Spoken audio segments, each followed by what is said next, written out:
Olá, paz do Senhor Jesus e badianos aqui da sala 8. Grande abraço aqui, seu amigo pastor Eurípides Venâncio, professor aqui da disciplina, onde vamos estar estudando Hebreus Epístolas Gerais. Na unidade 1 estivemos aí juntamente com vocês estudando a respeito de Hebreus. Hoje estaremos aqui estudando juntamente com vocês a Epístola Universal de Tiago. Então, fique aí conosco, é um prazer nós já estarmos na companhia aí de todos vocês. Um prazer poder estar aqui em mais uma oportunidade, os alunos estimados e abençoados aí da sala 8. Grande abraço. Você que já está chegando agora para nos acompanhar nesta maravilhosa aula. Eu queria que, por gentileza, sem perca de tempo, você abrisse aí no seu livro, na página 63. Página 63 do seu livro Hebreus e Epístolas Gerais, onde estamos tratando aqui sobre a superioridade do sacerdócio de Cristo e as práticas da vida cristã. Então, um ponto muito importante, Ricardo de Carvalho, ele traz um maravilhoso módulo aí para nós estarmos estudando aí e meditando neste maravilhoso conteúdo.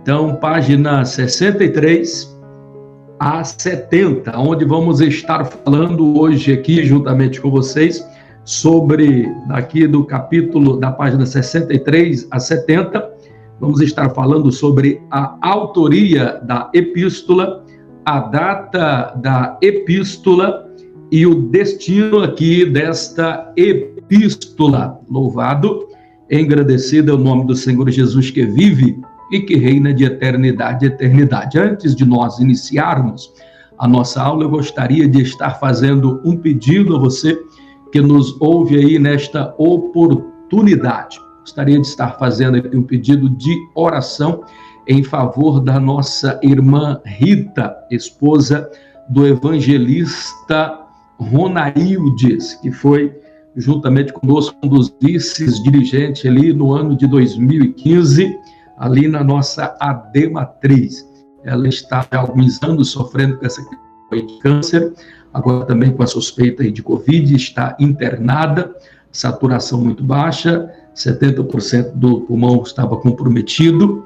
Em um primeiro dia, já lá na UTI, ela teve uma leve melhora, mas nós gostaríamos de aqui estarmos pedindo aí a você que nos ouve nesta oportunidade, antes mesmo de nós iniciarmos a nossa aula, este pedido de oração em favor aí da nossa querida irmã.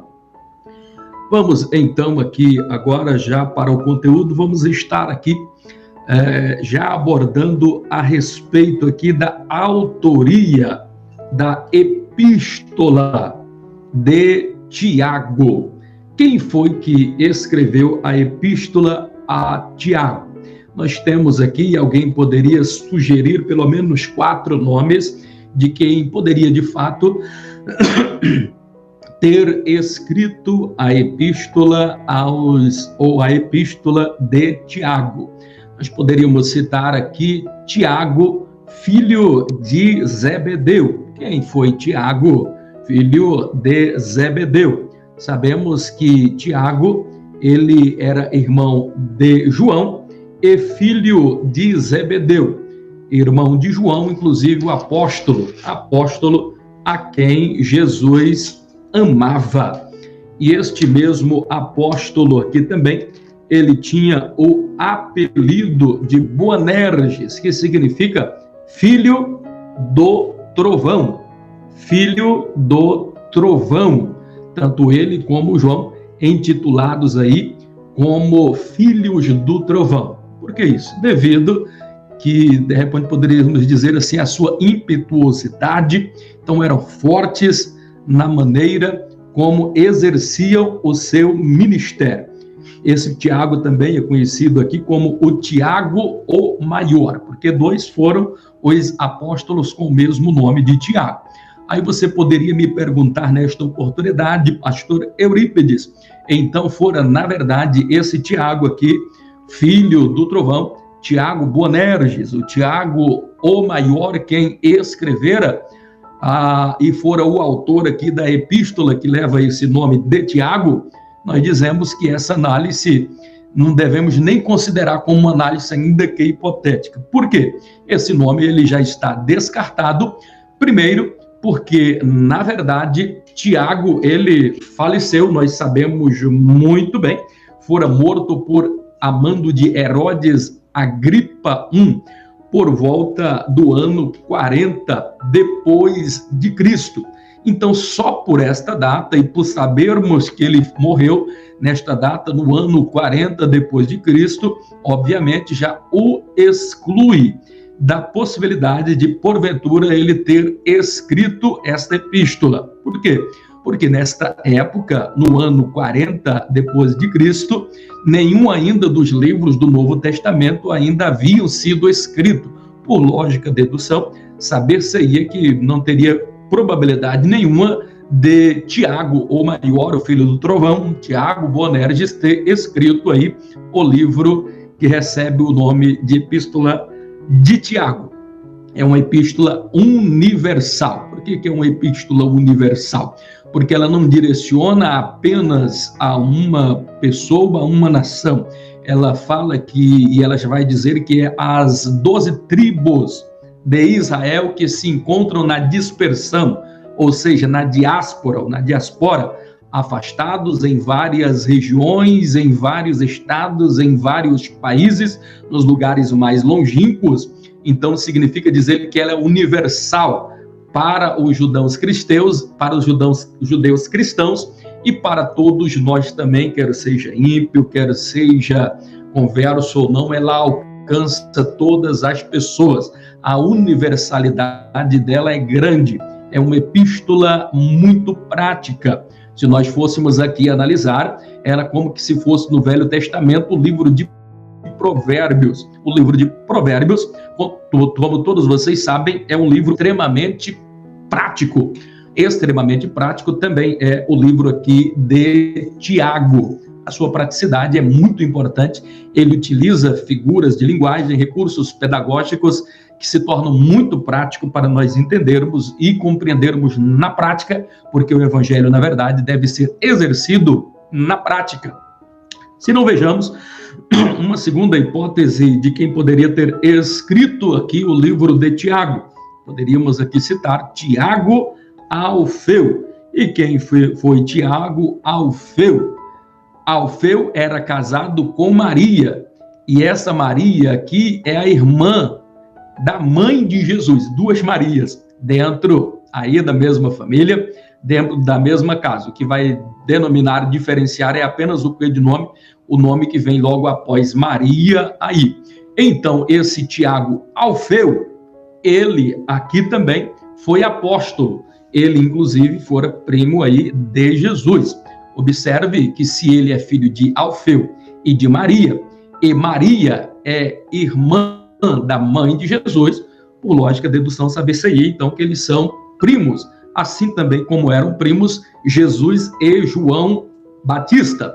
Esse Tiago Alfeu, aqui primo de Jesus, ele é conhecido como Tiago o Menor, não só por ser menor, mas também por ser mais jovem que o Tiago, filho do trovão, Tiago o Maior. E pode ser ele aqui universal de Tiago? Não. Não há uma probabilidade muito, quase que 0% dele ter escrito aqui a epístola que recebe o nome de Tiago. Não fora, evidentemente, porque nenhum dos pais da igreja, nenhum cita ele. E nós vamos observar aqui, e fica bastante claro aqui no texto, que esse Tiago aqui, filho de Alfeu, as únicas citações que são faladas a respeito dele é o tempo do ministério aqui terreno de Jesus. Uma vez Jesus sendo assunto ao céu, não há nenhum outro registro em nenhuma outra parte que se fale a respeito deste Tiago, filho de Alfeu.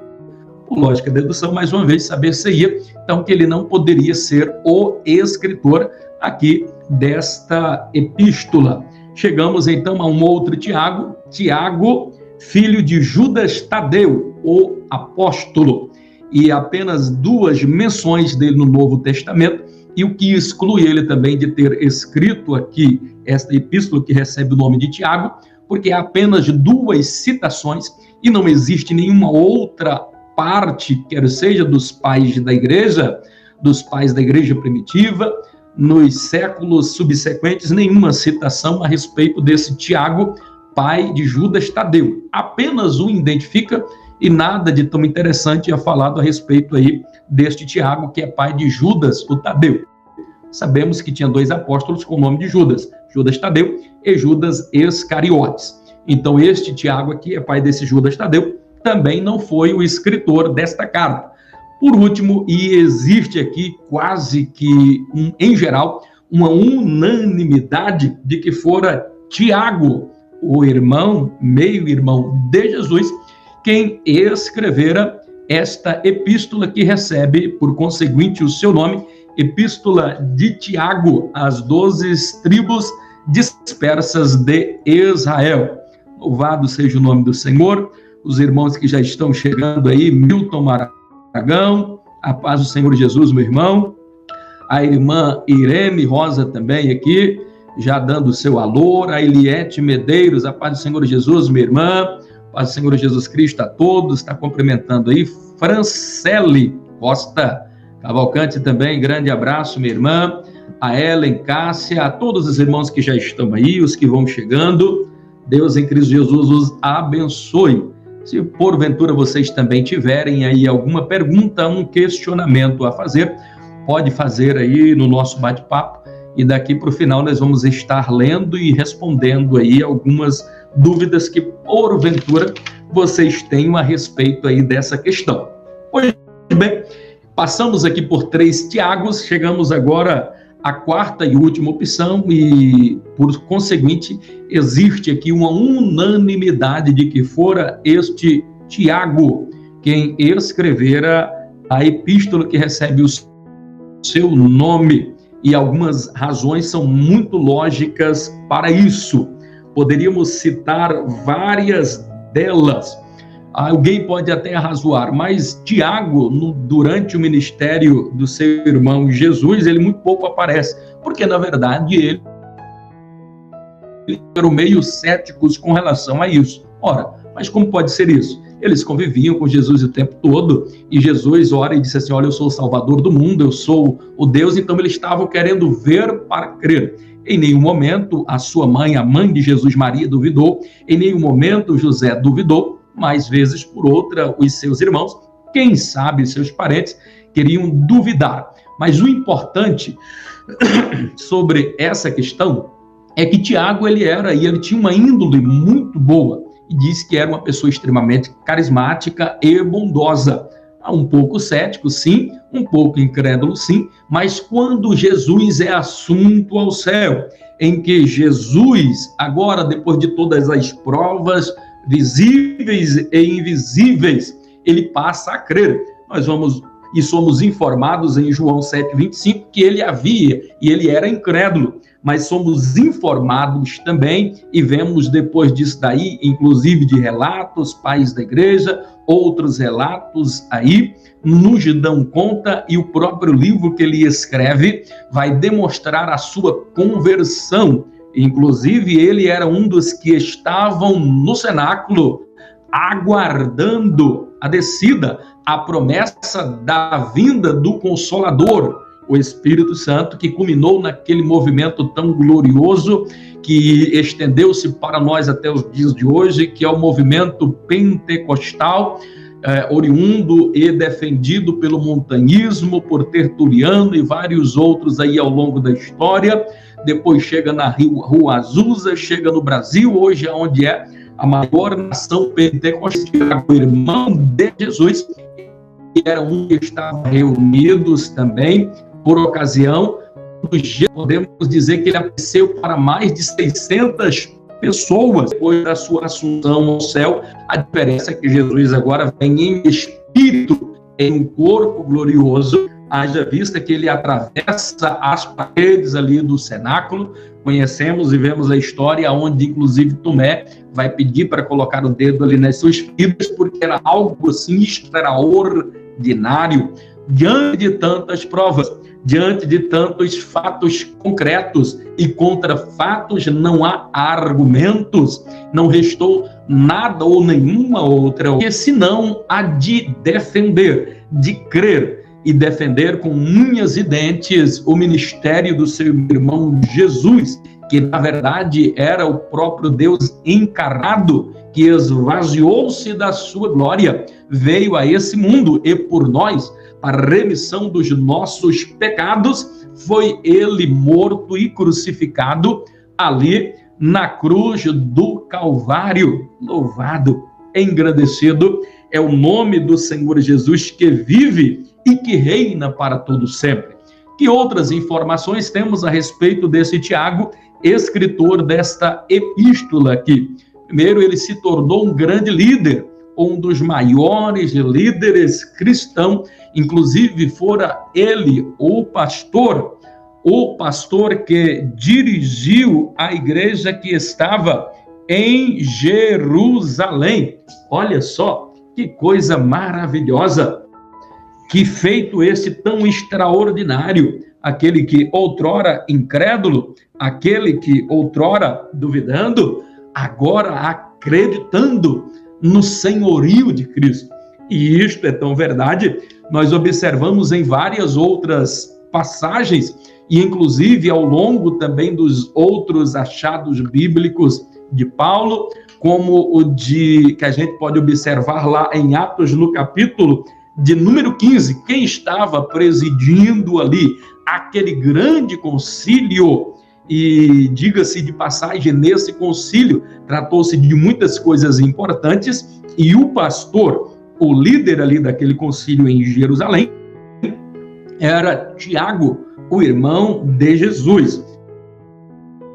E nesse concílio, dentre várias outras coisas, tratou-se, por exemplo, a questão de que os judeus, que eram judeus, tinham o direito e poderiam continuar com a prática, por exemplo, da circuncisão e demais outras guardas de outras questões, ao passo que os ímpios conversos que aceitassem a Cristo como Salvador, a doutrina cristã, esses, se quisessem, poderiam também perfeitamente circuncidar, mas era facultado a eles o direito e o livre-arbítrio de assim o recusar e ainda assim continuarem tendo o direito de serem chamados cristãos, porque para isso Jesus assim veio, para buscar aqueles que se haviam perdido. Ele não veio para os sãos, ele veio para os enfermos e os doentes. Muitos foram aqueles que o rejeitaram, mas louvado e engrandecido seja o nome do Senhor, que a todos quantos o receberem, dá a nós o direito de sermos chamados agora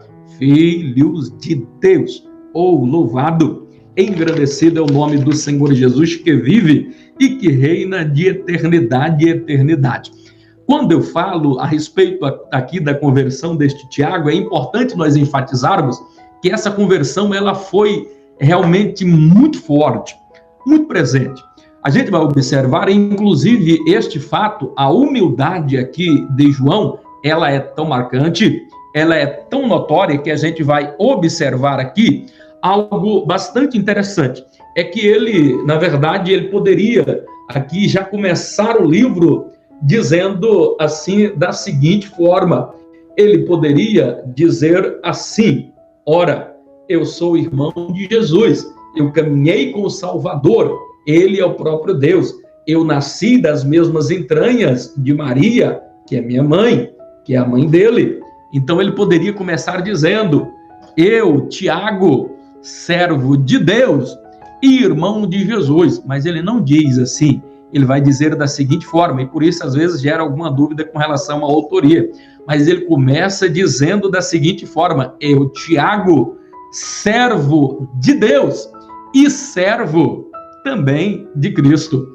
Perceba, ele estava com tanta fé, ele estava tão converso, acreditando tanto que Jesus era Deus, que agora ele já não mais se considerava irmão, e sim que era servo de Jesus, porque de fato é, porque Jesus é Deus, o Espírito Santo é Deus, Deus Pai, Deus Filho, Deus Espírito Santo, a Trindade é uma única persona que junta-se um único Deus. Então a gente vai perceber e observar aí que esse rapaz verdadeiramente fora convertido e convencido dentro do coração. Agora ele estava disposto a tudo para defender a causa de Cristo Jesus. É por isso que ele se apresenta agora, a partir aí do capítulo 1 do seu livro, dizendo: Tiago, servo de Deus e servo do Senhor Jesus Cristo. Louvado e agradecido o nome do Senhor Jesus. Aí no capítulo 1 nós já vamos agora para 1.2 do seu livro, aonde nós vamos aqui observar em que data fora escrito aqui o livro, a Epístola de Tiago. Esta epístola, ela fora escrita, ou aqui é defendido uma data em que provavelmente ela fora escrita. Então, a data aqui apresentada, ela corresponde do ano 45 a 62 depois de Cristo. Sobre essa questão e essa probabilidade dela ter sido escrita entre 45 e 62 depois de Cristo, vale-se dizer, importante ressaltar aqui, que tem duas teses que defende. A primeira defende que fora escrita esta epístola entre os anos 45 a 47 depois de Cristo.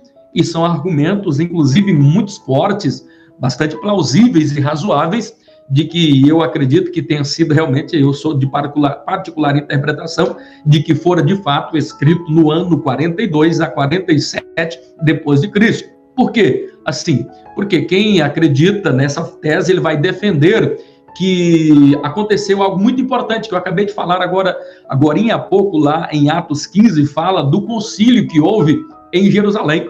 E percebam que aqui, no livro de Tiago, esse fato do concílio ter acontecido em Jerusalém, e esse concílio aconteceu por volta do ano 49 depois de Cristo.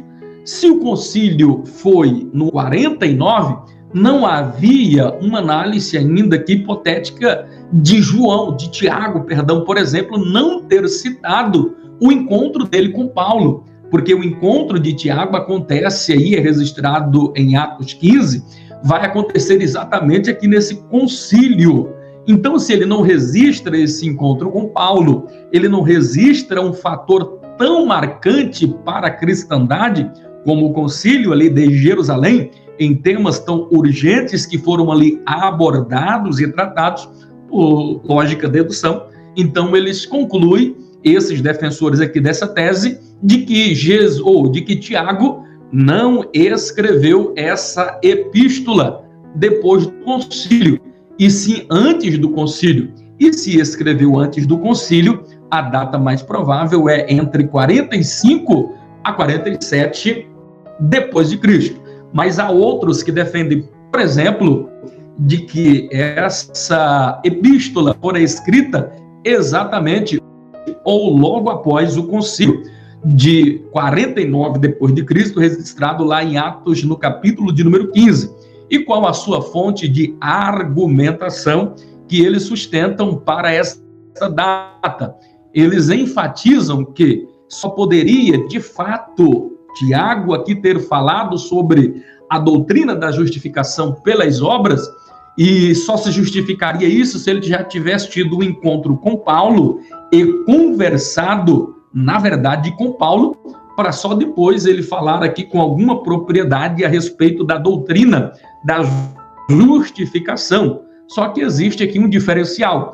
Ao passo que Paulo, ele argumenta lá em Romanos 3, no capítulo 3, verso 12, salvo engano, onde ele vai falar sobre a justificação através da fé, que o cristão deve ser justificado pela fé.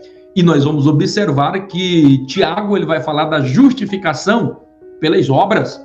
Então percebam aqui que não tratam a bem da verdade que existe aqui um complemento de um para com o outro, mas isto não invalida o fato de que Tiago aqui, se de fato tivesse acontecido esse encontro, se de fato já houvesse ocorrido aqui o concílio ali em Jerusalém, de forma nenhuma, pelo menos na minha concepção, na minha humilde maneira de entender e pensar também o direito, você que nos ouve nesta oportunidade tem o direito de pensar igual ou diferente. Eu tenho dificuldades que as pessoas, como alunos, precisam desenvolver este senso crítico. E é esse senso crítico apurado e aguçado que eu procuro ter, que me leva a crer que fora de fato escrito aí entre 42 a 47 depois de Cristo, ou seja, antes, possivelmente por causa dessas afirmações que aqui levam-nos então à compreensão e a defender que a epístola de Tiago fora a primeira escritura do Novo Testamento. Então, os escritos de Paulo vieram posterior aos de Tiago aqui. Perceba, mas não, pastor, no Novo Testamento primeiro está Mateus, está Marcos, está Lucas, está João, está Atos, vem Romanos, 1 Coríntios, 2 Coríntios, vem Gálatas, Efésios, Filipenses, Tessalonicenses, vem ali Timóteo, vem Tito, 1º, 2º Timóteo, vem Filemão, tem Hebreus, pastor. Então, não concordo, depois é que vai vir Tiago. Perceba, queridos, que eu sei que muitos de vocês já sabem disso, mas pode ser que alguém não saiba, os livros do Novo Testamento, eles não estão escritos aqui em ordem cronológica.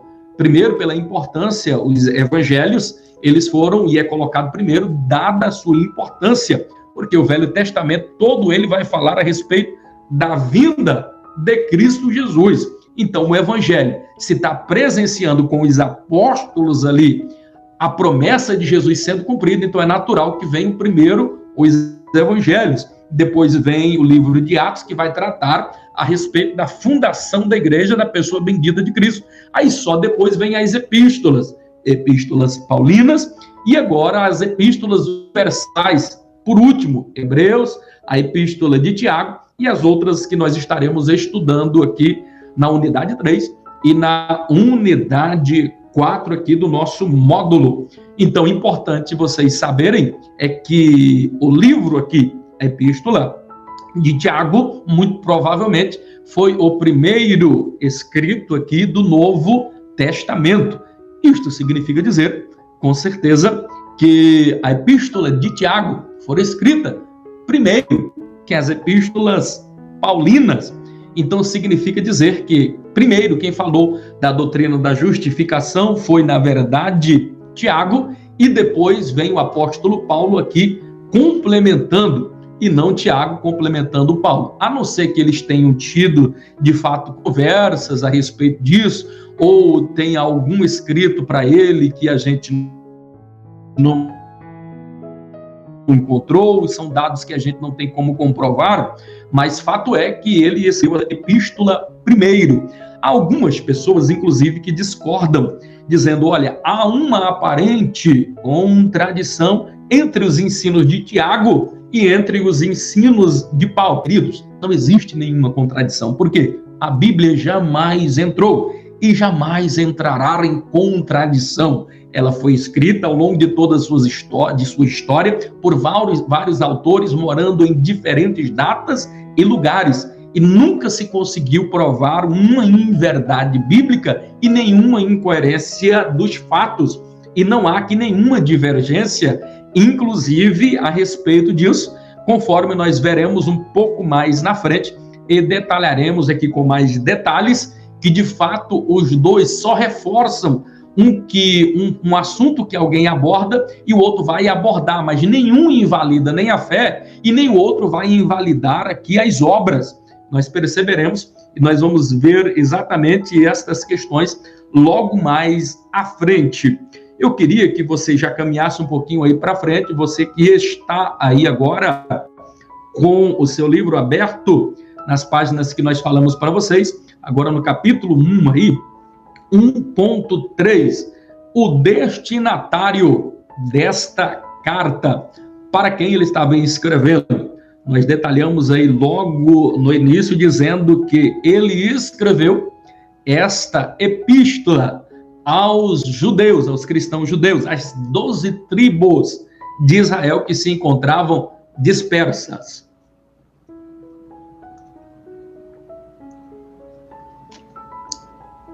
As 12 tribos que encontravam-se dispersas, aos cristãos que estavam nos lugares mais longínquos.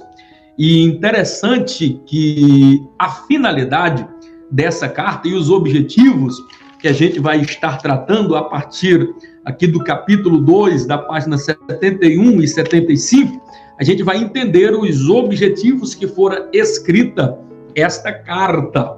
Se no capítulo 1 nós vamos observar aqui um dos motivos que nós já acabamos de mencionar agora há pouco, no capítulo 2 também de Tiago, ele é um divisor de águas, porque você entendendo aqui o capítulo 2 de Tiago, você vai entender muitas coisas. Por exemplo, é no capítulo 2 que ele vai falar a respeito da justificação do crente, a justificação do justo através de suas obras, o que alguns aqui diz que há divergência ou alguma discrepância com os ensinos paulinos, que não tem nenhuma razão de ser, e falaremos um pouquinho mais sobre isso aqui logo na frente. Mas perceba que no capítulo 2, dentre várias outras coisas, ele vai falar sobre as provações.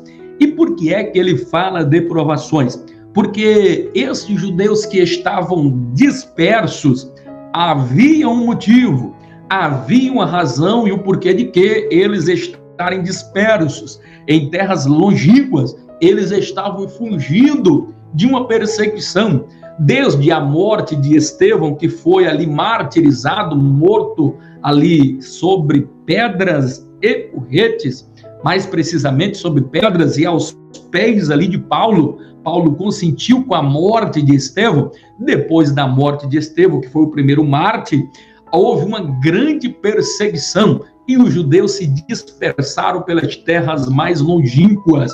Então eles estavam fugindo de quê? Da perseguição. E com medo de serem identificados, descobertos, eles ficavam em muitos casos escondidos. Eram crentes à sua maneira, acreditavam em Cristo, mas tinham medo de propagar esta mensagem. Ao passo que os cristãos que saíram de Chipre, que saíram de Cilene e foram para Antioquia, já começaram a ser impactados, inclusive, por palavras assim como esta daqui, encorajadoras deste homem de Deus, que ele fala a respeito dessas provações, e ele demonstra de forma muito simples, prática e direta, a respeito dessas perseguições, que não devemos temê-las, devemos transformar as aparentes perseguições em momentos de triunfo, porque nós triunfaremos aqui sobre as adversidades. Se não, vejamos logo aí no capítulo de número 1, nós vamos observar a respeito disso, 2 e 7, onde vai dizer: meus irmãos, tendes por motivo de grande alegria o passardes por provações, sabendo que a provação da vossa fé, uma vez confirmada, produz perseverança. Olha só, uma vez confirmada, produz perseverança. Ora, a perseverança deve ter em ação completa para que sejais perfeitos e íntegros e em nada deficientes. Que coisa gloriosa, maravilhosa. Perceberam? Aqui ele já começa no capítulo 2 a mostrar o motivo porque de que ele está escrevendo essa carta, dando por provações. Ele ensina aqui de que forma o crente, de que forma nós poderemos enfrentar as tribulações, as crises e as provações. Então ele já começa dizendo aqui: meus irmãos, tende por motivo de grande alegria o passardes por provações. A primeira lição que esse texto aqui ele já demonstra para nós é a seguinte: é que ser cristão, não nos isenta de passarmos por provações.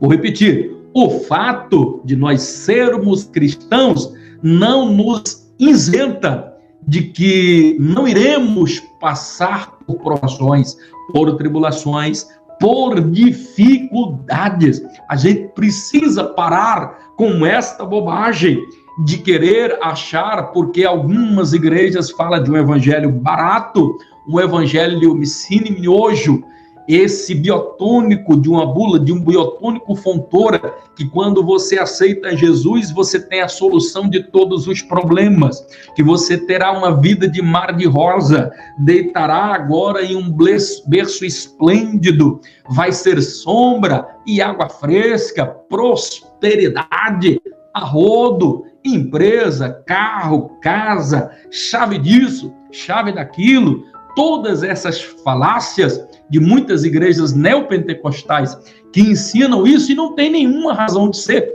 porque o próprio aqui na prática, e é o livro mais prático do Novo Testamento, ele nos ensina, e ele está dizendo que se temos uma certeza, é que passaremos por provações.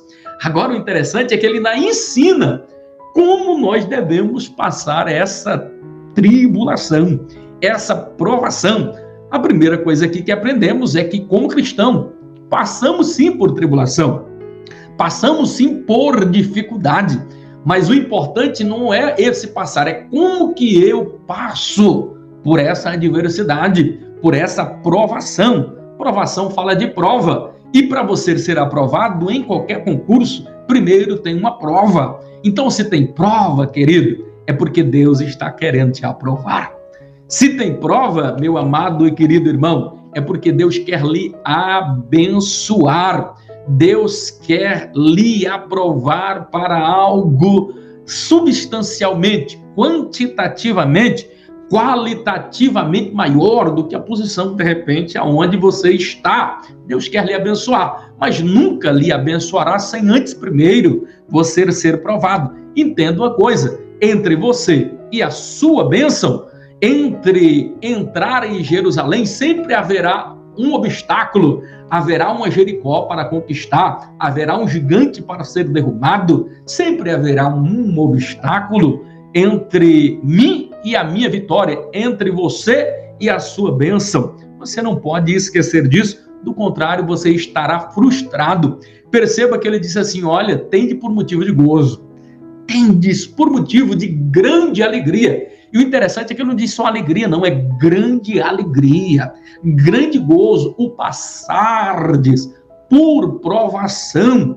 Mas por que ele disse isso? Porque o próprio Jesus ele já nos advertiu. Percebam que o Senhor Jesus, lá no Sermão da Montanha, e ele já enfatiza a respeito disso no versículo 10 do capítulo 5, logo na abertura ali do Sermão do Monte, ele vai dizer, bem-aventurado os perseguidos por causa da justiça, porque deles é o reino dos céus. Esses serão chamados filhos de Deus, queridos. No versículo 11 ele ainda vai dizer assim, olha, regozijai-vos e alegrai-vos, porque grande é o vosso galardão nos céus. Se não vejamos, olha só, a gente é para regozijar e se alegrar quando a gente passar por provação, ainda mais se estivermos defendendo a justiça. Todas as vezes que alguém cometer uma injustiça contra você, não se entristeça, você está sendo provado para ser abençoado. Quanto mais injustiçado, mais bênção e mais vitória, porque quem está ao seu favor, quem advoga a sua causa é o Senhor Jesus. Esta prova está passando, a bênção está chegando. Isto é tão verdade se nós quisermos viver esta fé, se nós quisermos seguir a Cristo e seguir Ele obedientemente, fervorosamente, piamente o Evangelho de Cristo, nós vamos observar. Timóteo ele vai falar a respeito disso, no capítulo de número 3, o versículo de número 2, ele vai dizer, todos aqueles que quiserem viver piamente com Cristo, padecerão perseguições. Perceberam? Se você é de Cristo, se você é com Cristo, tenha certeza, você vai padecer alguma perseguição. Mas eu conheço alguém que não passa luta, não passa dificuldade. Irmão, Se você conhece alguém assim, alguma coisa está errado, porque nós, como cristão, não que eu estou aqui supervalorizando provas e a pessoa viver na luta, não, nada disso. A prova vem para nós passarmos por ela e sermos aprovados lá na frente. O fato é que provações nós enfrentaremos. É a Bíblia que está falando. Olha, acabei de ler Timóteo 3:2 para vocês, dizendo: quem quiser viver piamente o Evangelho, quem quiser seguir a Cristo, vai padecer perseguições. João, ele vai dizer-nos no capítulo 16, o verso de número 32, a palavra de Jesus dizendo assim: tenho-vos dito isso, em mim, Jesus dizendo, tenho-vos dito isso, em mim tereis paz, mas lá no mundo vocês terão aflições. No mundo nós teremos aflições, mas ele vai dizer assim: tem de bom ânimo, porque eu venci o mundo. Se Jesus venceu o mundo por nós, você pode vencer. Você também vencerá, para a glória e honra do nome do Senhor nosso Deus. E Jesus de Nazaré, glorificado e exaltado seja o nome do Senhor Jesus. Quer ver uma outra coisa que nós aprendemos? Esse texto aqui, por isso que ele é um divisor de águas aqui, e é muito importante você entender o capítulo 2, porque nesse texto, só nesse texto aqui que eu acabei de ler, nós já vamos aprender uma outra lição sobre a provação. E ele está falando aqui enfaticamente, muito fortemente a respeito de provação, porque os cristãos que estavam dispersos estavam enfrentando isso, essa provação, essa luta, essa dificuldade de se afirmar como cristão. Então, ele, para encorajar, ele escreve e fala algumas coisas aqui. Então, uma das coisas que nós aprendemos aqui também, uma outra lição, é que a provação, irmãos, que nós lemos aqui, elas são de formas variadas. Perceba no texto que ele vai dizer da seguinte forma: motivo de grande alegria quando passardes por várias. E o interessante é que a palavra várias aqui no grego é poikilos. E poikilos, ele vai ser o equivalente, ou gerou a palavra nossa como policromático. E o que é policromático, pastor Eurípides? Nada mais, nada menos do que dizer assim, várias cores. Então, uma coisa policromática é uma coisa, um determinado objeto que tem várias coisas, várias cores, perdão. E o que é que Tiago está querendo dizer aqui quando ele utiliza poikilos? Quando ele diz assim, ele está dizendo, ele está afirmando que na nossa vida as provações ela tem uma policromia, quer dizer, ela tem várias cores, passando das mais claras às mais escuras. Quer dizer, das mais simples às mais tenebrosas, das mais claras, que a gente consegue enxergar uma luz no fim do túnel, das mais escuras, de um breu terrível, de algo sombrio, devastador, que as trevas querem nos dominar. Então tem provações que são pequenas e outras que são maiores, mas o importante é que Deus jamais deixa chegar alguma tentação, alguma provação sobre nós que nós não temos força para superar. Ele só dará provações com a capacidade que você tem para vencê-la. Aí alguém caiu, não, então veio mais forte do que ele poderia aguentar. Não, é porque ele cedeu, mas ele tinha força em si. E quando nós não temos, nós podemos pedir a Deus que ele vai nos dar o espírito de fortaleza para vencermos todas as lutas. Então ele está dizendo, passaremos por lutas pequenas, mas também teremos lutas grandes, lutas enormes.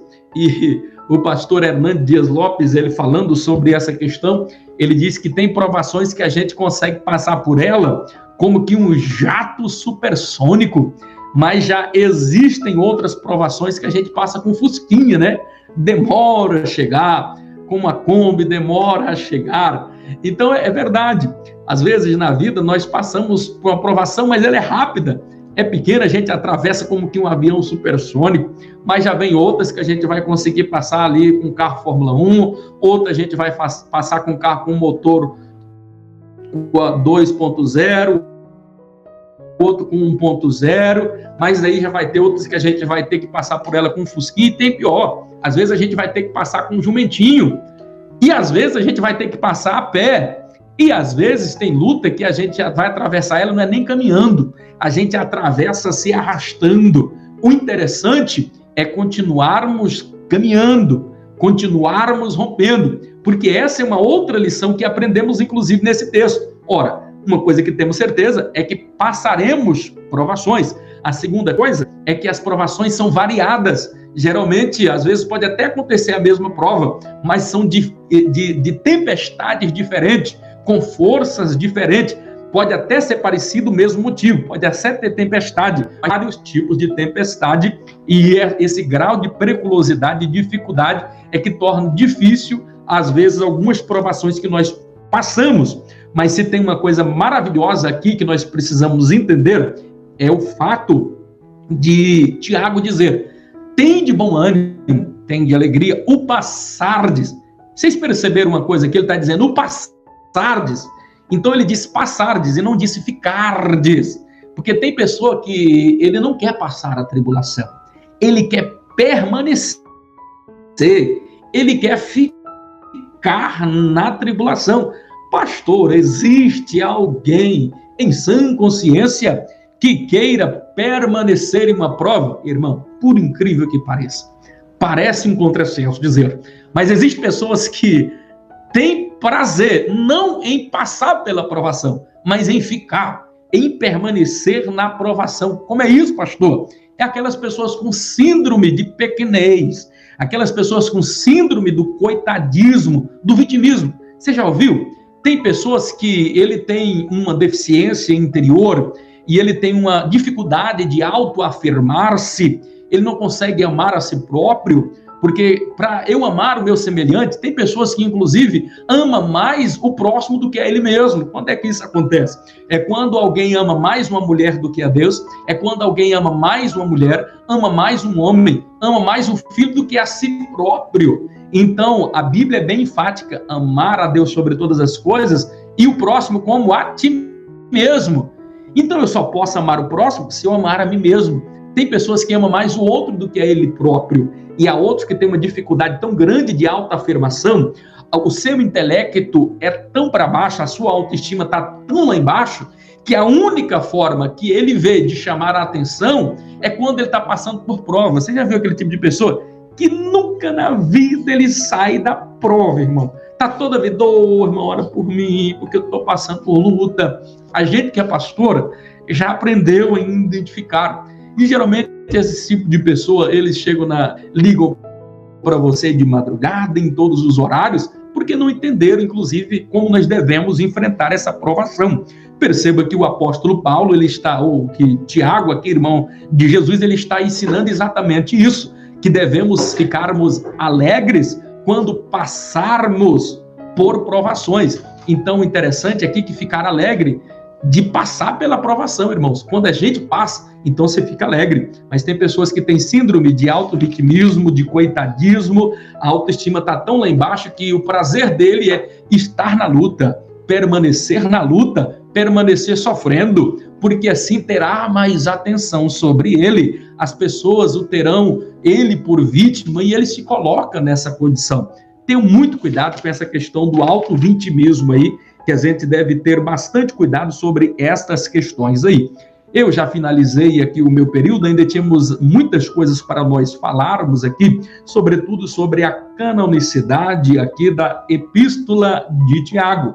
Não teremos tempo para conjecturar, basta apenas dizer que essa canonicidade aqui ela vai ser diferente daquela que nós analisamos lá em Hebreus. Por quê? Por algumas questões aí, por exemplo, da apostolicidade, da universalidade, dentre outras coisas. Mas a canonicidade dela é aprovada e vaticinada, por exemplo, por vários pais da igreja, como Clemente de Alexandria, por volta de 200 depois de Cristo, onde ele cita essa epístola, onde você vai ouvir, por exemplo, Orígenes defendendo a escritura aqui de Tiago como sendo canônica, você vai ouvir Eusébio Eusébio, inclusive, defendendo em vários dos seus textos, dos seus escritos, defendendo aqui a canonicidade dessa epístola. Outros, por exemplo, como Crisóstomo, e já na tradução siríaca, por volta de 407 depois de Cristo, aqui, já sendo inserido, inclusive, pela primeira vez aqui nos Oráculos Santos, como escritura sagrada. Então, não há nenhuma dúvida, nenhuma dificuldade de nós entendermos com relação à canonicidade aqui dessa epístola de Tiago.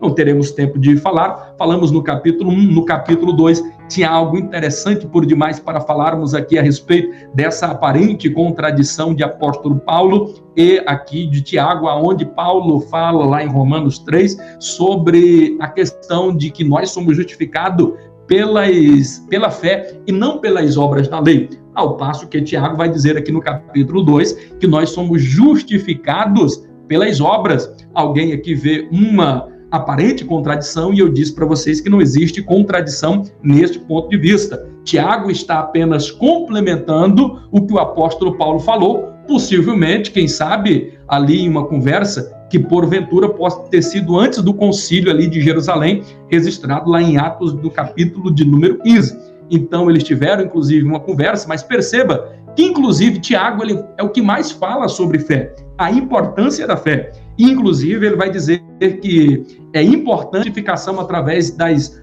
obras e não tão somente pela fé. Ora, então ele está dizendo que somos justificados, sim, pela fé, mas somos justificados também pelas obras. Ele só está complementando um pequeno vácuo que ficou. E quando o apóstolo Paulo ele fala aqui que somos justificados pela fé e não pelas obras da carne, perceba que ele está falando de obras no sentido de carne, e não das obras fruto do Espírito Santo. E a obra que está irresponsável, inclusive pela nossa salvação, porque em uma outra oportunidade falamos para vocês em 1 Coríntios que alguém, por fé, tinha vários dons, mas ainda assim eram carnais, e carnal não vai para o reino do céu. E nós percebemos que o fruto do Espírito, sim, ele é o responsável. Pode ter alguém cheio de fé, mas se ele não tiver os frutos do Espírito, isso pode impedir, inclusive, a sua salvação. Tantas coisas para falarmos, mas eu finalizo aqui o capítulo 3 falando a respeito aí da língua. Não teremos tempo de conjecturar sobre isso, mas fato é, e é importante aqui ressaltar, só triscando aqui a importância da guarda da língua. É por demais importante. Em Provérbios você vai observar 6 coisas, capítulo 6, versos 16 a 19. 6 coisas que Deus odeia e uma que ele abomina. E dessas 6 coisas, na verdade 7 coisas, 3 delas, 2 têm a ver que Deus odeia, e a última que Deus abomina tem a ver inclusive com a língua. Perceberam? E a última é o que semeia contenda entre irmãos. Isso Deus abomina. Tem a ver inclusive com a língua. Alguém disse assim, olha, mas eu falo a verdade, e quem fala a verdade não merece castigo. Queridos, finalizo aqui dizendo, existem verdades que nem ditas deveriam ter sido. E para ser dita, tem um momento certo e um momento oportuno, como nos diz em Provérbios, no capítulo de número 25 e 11, como maçã de ouro em salva de prata, é a palavra dita ao seu tempo. Então guarde a língua, porque a morte e a vida vai estar residindo aí no poder da língua. Capítulo 4, o que é de mais importante você analisar, e no finalzinho ele vai finalizar dizendo, no capítulo 5 aqui de Tiago, e o verso 20 ele vai finalizar, e eu termino aqui, que a coisa mais importante é você desviar um pecador do erro. Então, se tem uma coisa linda aqui na epístola de Tiago, é essa praticidade. Aí ele vai dizer assim, olha a importância do que é alguém desviar alguém do erro. Ele vai dizer, se alguém desviar alguém do erro, do caminho do inferno, vai livrar a sua alma do Hades e cobrirá para si uma multidão de pecados. Perceberam? Então a coisa mais importante que nós devemos fazer é desviar o pecador do erro, do pecado. Por quê? Nós vamos desviar a sua alma do inferno. E quando nós desviamos a alma de alguém do inferno, além dele ter ganhado a salvação, você cobrirá para si uma multidão de pecados. Entenda, quando você converte uma alma, além de você estar fazendo uma boa ação, ganhando alguém para Jesus, você vai estar encobrindo uma multidão de pecados. A importância